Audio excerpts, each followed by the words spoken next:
Se lo dije antes del corte y ya está con nosotros y le agradezco que nos tome la comunicación y le doy la bienvenida a Dulce María Sauri. Ella es expresidenta nacional del PRI y también exgobernadora de Yucatán. Buenas noches, Dulce María, ¿cómo está?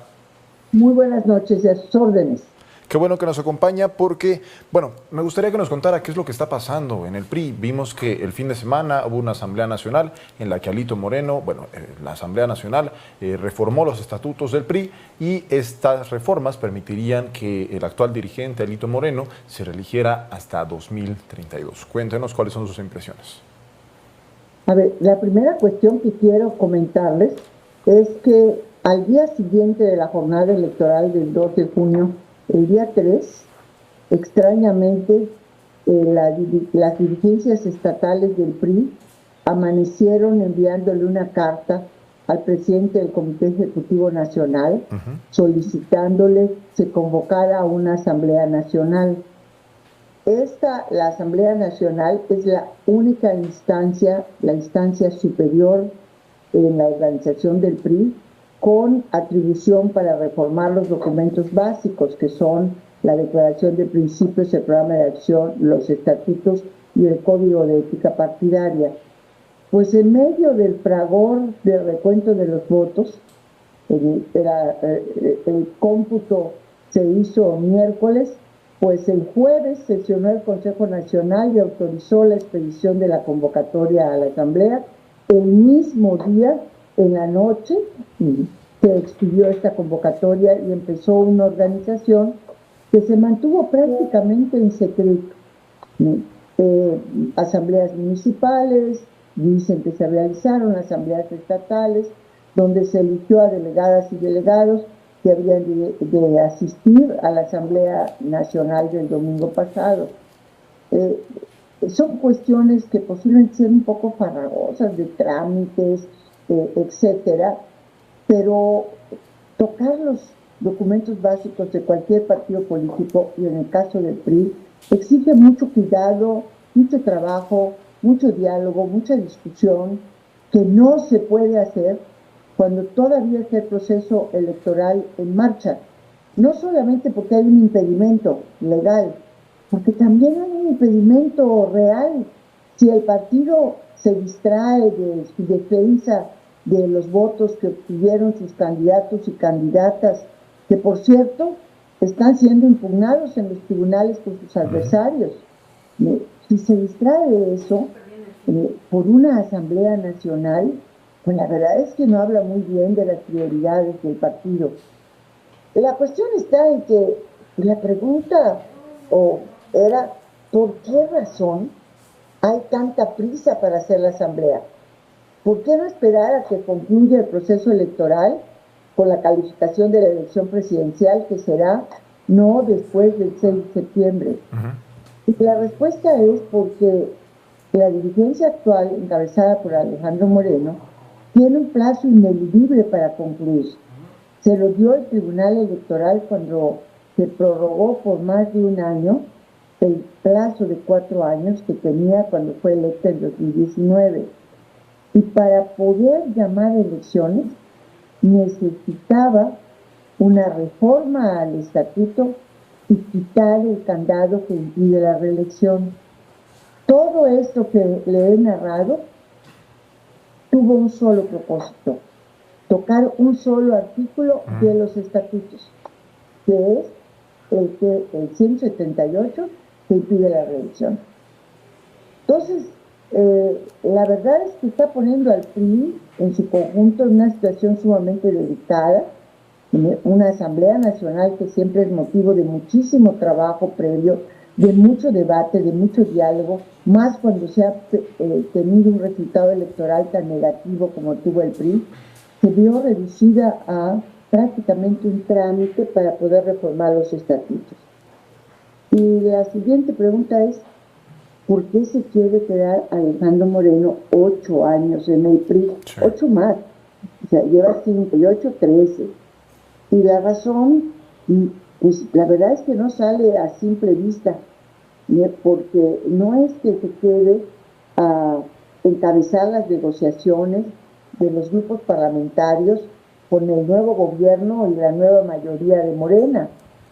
tanto en la Cámara de Diputados como de Senadores, porque el grupo parlamentario del PRI es muy pequeño. Sí. En la Cámara de Diputados, 35 diputadas y diputados, que pueden estar o no pueden estar en los debates, pueden votar o no pueden votar, pero, y no pasa absolutamente nada. Sí. Es un grupo de por sí en número reducido, pero más cuando Morena logró construir una mayoría absoluta, una mayoría constitucional. O sea, por sí mismos, Morena y sus aliados pueden reformar la Constitución. No ocupan los votos del PRI, no los necesitan. Entonces, si no es por allá, la siguiente es, bueno, es por la presencia territorial del PRI que le da mucha fuerza al dirigente nacional para ser interlocutor sobre ciertos asuntos de importancia nacional. Pero oiga, perdón que le interrumpa ahí, pero me gustaría preguntarle, porque este relato que nos hace sí da la impresión de que pasada la elección, Alito Moreno dijo, bueno, ya lo perdido, avancemos a lo que sigue es la asamblea, aunque no se haya terminado el proceso electoral, independientemente de si hay distritos en disputa, si hay presidencias municipales que pudieran estar en disputa, e independientemente de cuáles hubieran sido los resultados, que conocemos cuáles fueron los de la presidencia, conocemos cuáles fueron pues lo de las gobernaturas, pero a nivel municipal, probablemente había algunos que todavía se podían disputar. Ahora que ya se llevó a cabo esta asamblea, que ya se reformó este artículo para permitir la reelección en la dirigencia nacional, ha habido liderazgos, entre los que está usted, del propio Partido Revolucionario Institucional, que han hecho clara su inconformidad con esta acción, con este actuar de Alito Moreno. ¿Qué es lo que sigue? ¿Se puede impugnar esta reforma al interior del partido? ¿Se tendría que hacer a lo mejor en el Tribunal Electoral? ¿O qué es lo que van a hacer quienes están pues no de acuerdo con esta reforma que impulsó Alejandro Moreno? Es que no es simplemente quitar un candado de la reelección, es ir contra uno de los principios fundacionales del PRI desde 1929. El PRI como partido de la Revolución Mexicana, que se creó para garantizar la transmisión pacífica del poder y para defender al Estado de la Revolución en el gobierno, su principio fundamental, que está en su mera raíz, es ese de la no reelección, que fue eliminado en esta asamblea. ¿Cuál es la ruta legal en primer término? Bueno, es impugnar la asamblea, hacer valer tanto en los órganos internos del PRI, porque así está señalado en todo el litigio que hay marcado en la ley, como en el propio Instituto Nacional Electoral, porque las reformas de los estatutos, de los documentos básicos de los partidos políticos van a dar al INE. El INE tiene que revisar, ¿verdad? Y finalmente declarar si esas reformas son válidas o no lo son. Y en caso de que sean controvertidas, como seguramente serán estas, llega al Tribunal Electoral, a su sala superior, donde de nuevo es estudiado, pero allá desde el punto de vista de la legalidad. Entonces, sí hay un camino legal de impugnación que estamos dispuestos a recorrer. ¿Sí buscarán hacerlo? ¿Buscarían impugnar esta reforma? Porque hay una obligación moral para hacerlo. O sea, no es suficiente con decir que está atentando contra estos principios fundacionales. Hay también que luchar con los instrumentos que la propia legislación otorga para que no se consuma esta situación. Y la razón salta a la vista. El PRI ha tenido un desempeño francamente en picada, electoralmente hablando, en los últimos años. Me refiero específicamente a los 5 años de la actual dirigencia. De prolongar a través de esta serie de maniobras la presidencia solamente garantiza que estos problemas que ha tenido el PRI se vayan a profundizar.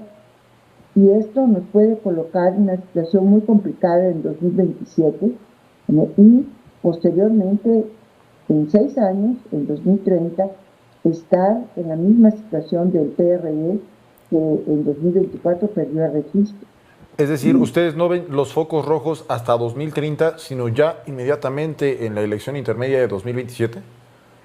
A ver, lo que pasa es que si hacemos una extrapolación de resultados, si comparamos lo que nos está pasando electoralmente hablando con lo que le sucedió al PRD en 2018, el PRD también tuvo el 10% de la votación, misma cantidad que obtuvo el PRI. Y luego, en la elección intermedia de 2021, tuvo la mitad del porcentaje. Y en 2024 perdió el registro. Yo insisto que deberíamos de tener la modestia, la humildad, de vernos en el espejo del PRD, justamente para que no nos pase eso. Y una de las primeras cuestiones que hay que revisar es la conducción, la dirigencia nacional. Ya terminó su periodo, ya terminó el plazo de ampliación de este periodo. Es hora de que se vaya y se renueve las dirigencias del partido, pero sobre todo que haya la posibilidad de hacer una gran reflexión libre, debate intenso, que permita, por una parte, saber qué nos pasó. O sea, es muy importante una revisión crítica del resultado electoral, qué errores, qué vicios, qué deficiencias tuvimos, con el propósito de corregirlas. Y luego discutir en serio y a fondo cuál es el rumbo que queremos darle al partido y cómo el partido va a estar dentro de un sistema de partidos, pero en un nuevo régimen político que surgió de la elección del 2 de junio. Así y es. esto no hubo nada más que el candado que se quitó. Así es, pues estaremos muy pendientes de esa información. Le agradezco mucho otra vez que nos haya tomado la comunicación y dejar micrófonos abiertos porque evidentemente este capítulo de lo que está pasando con la dirigencia nacional del PRI nos ha cerrado para que podamos hablar de esto más adelante. Le agradezco mucho. Con mucho gusto y muy buenas noches. Buenas noches.